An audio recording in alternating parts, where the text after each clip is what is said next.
Welcome back to our channel, ladies and gentlemen. I hope this video finds you well. I'm also well on my side, thank God.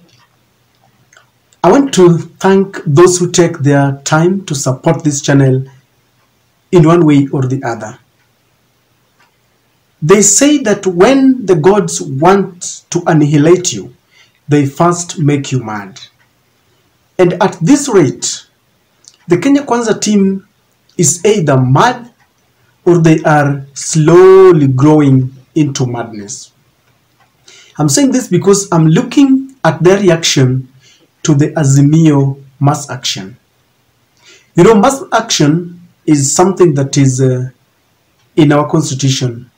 The drafters of the constitution had envisaged that when Kenyans are disappointed with the government, they can go on the streets and have a peaceful demonstration devoid of chaos from either side, from the police or from the government. In fact, they had envisaged that the police should provide maximum security to those who are going about their businesses and those who are taking part in the demonstrations.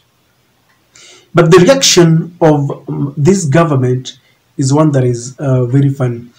You know, there are several things that have transpired, that you wonder who is advising them, where they're taking their advices from. They are saying that they want to arrest Raila Amolo Odinga, which is something that is quite unimaginable.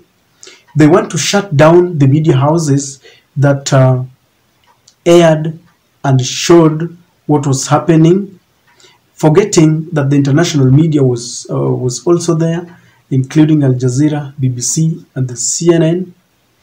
They write to the international community with a lot of lies and propaganda. Of course, that later has been countered. The one that really made me very sad is the revelations by the Azimio leader that there was a clandestine meeting that was chaired by none other than our deputy president, and there were goons who are planning to disrupt the forthcoming mass action on Monday and Thursday. But I want to leave that rest a bit. I've always known that the Kenya Kwanza team is full of people who are really people who have got penchant for lying in broad daylight. Every statement that they make is full of fallacy. But I did not know that apart from just hoodwinking Kenyans, they can have the audacity to, extend their lies to the international community, to extend their fallacious stories to the, diplomats. Yesterday, they did a letter and they reported Raila Amolo Odinga. In that letter that you've all seen, they said that Raila Amolo Odinga wants to undertake a coup to topple Ruto's government. But while trying to do that, they subconsciously exposed themselves with a lot of inconsistencies and a lot of lies. And that is what I want us to look at. In paragraph 6 of their letter, it says that further, it is trite that almost all countries in the world, Africa in particular, suffered economic shocks occasioned by the COVID-19 pandemic and exacerbated by the Russia-Ukraine war. Kenya, like many countries on the continent, is still struggling to recover, a fact made more erroneous by the most debilitating drought in decades. The government is thus addressing a legitimate problem of high cost of living witnessed in the entire globe. This paragraph 6 was meant to justify why Kenyans are suffering from high cost of living, because Raila had said that one of the things that has informed his idea to call for mass action is because of the high cost of living that the government cannot address. But in trying to write this, they did not know that they were exposing themselves. The issue of Russia-Ukraine war is something that came up during the campaigns. When William Samoei Ruto was campaigning against the former president, Uhuru Kenyatta, who had proposed Raila Amolo Odinga as his choice. And Uhuru Kenyatta was lamenting that several people are making noise that he is unable to address the problems that are bedeviling our economy. Yet this problem is a global problem that had been occasioned by the war between Russia and Ukraine. But William Ruto opposed this explanation and he said that Uhuru Kenyatta was lying. Let's just see what he said. Let us go to one of the Kenyan newspapers, and this is what was reported of. In fact, this was happening when William Ruto was launching the Kenya Kwanza manifesto, a very hyped manifesto that had plans on how to resuscitate our economy, because they said then that our economy was on its knees, it was dead. So William Ruto said that this is what is reported, that Kenya Kwanza presidential candidate William Ruto has dismissed President Uhuru Kenyatta's claim that the current high cost of living is largely due to the Ukraine war. Ruto said the answer to cutting the cost of living lies in investing in agriculture and doubling farmers' production.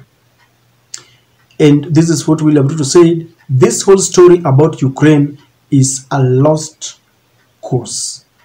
That is what he said. He said that it is a lost cause for you to claim that Kenya is suffering economically as a result of the, Russia-Ukraine war. So when he was launching that manifesto, diplomats were there. This is something that was being watched because African and especially Kenyan democracy is one that has rocked the world in many ways. When Maraga, the former Chief Justice, nullified elections, the whole world watched, and the campaigns were also being monitored by the international media. So they watched and they showed William Ruto launching his manifesto and how he had rejected the explanation that we were suffering as a result of Russia-Ukraine war. So today he has made a U-turn and is telling the diplomats that we must accept that we are suffering as a result of the Russia-Ukraine war, and so Raila should give him time because this is a problem that has been occasioned by decades of drought and is now accepting and admitting that it is a result of this war. The international community and the diplomats have got two letters on their table. One from William Samoei Ruto, the other from Raila Amolo Odinga. They will be compelled by circumstances to at least come invite Raila Amolo Odinga and William Samoei Ruto to get their sides of the story. I know most of the supporters of Raila does not want to hear this. It doesn't mean that when he honors that invitation that it means that he's going for a handshake. No. They might just call him that, Mr. Odinga, in light of your counter letter against Mr. William Ruto's letter, which you had said that was full of propaganda, kindly come so that you explain. So that William Ruto explains his side and Raila explains his side. If it reaches that point, then William Ruto is really going to be exposed as a liar. He's really lying. The other thing that he lied about was the fact that when William Ruto went to Chatham House, and that is where I believe they signed a deal that was to plunge Ruto into the presidency. That is where they had agreed that they were going to help William Ruto. William Ruto was asked to give his views on what he thinks the structure of Kenyan government should be. William Ruto explained that he wanted a strong opposition, that the party that comes second automatically becomes the official opposition leader. Now, why is he lying on this? This is something that is said before America and the and even in UK.